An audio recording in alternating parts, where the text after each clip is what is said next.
Samantala, Senate President Cheese Escudero at Senate Minority Leader Tito Soto nagpalitan ng pasaring patungkol sa impeachment case at charter change. Ang kasama natin sa balitang yan si Rajuman Conde Batak. RMN Live Report! Nagpalitan nga ng sagot sa mga issue si Senate President Cheese Escudero at Senate Minority Leader Tito Soto III tungkol sa issue ng impeachment case laban kay Vice President Sara Duterte at sa charter change.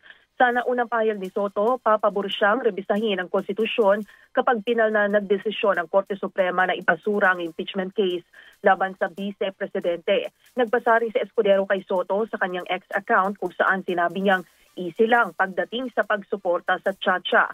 Sinabi pa ni Escudero na kinampihan na nga ni Soto ang impeachment ng Kamara at ni Speaker Martin Romualdez kahit palabag na nga ito sa saligang batas, pati ba naman Chacha ng Kamara ay kakampihan din. May hashtag din ng Senate President laban kay Soto na the Senate is not your playground. Nagpaliwanag naman si Soto na ang kanyang mga sinabi ay kung hindi magbabago, ang posisyon ng Korte Suprema ay lalabas na inamyendahan ang konstitusyon sa pamamagitan lamang ng SC decision.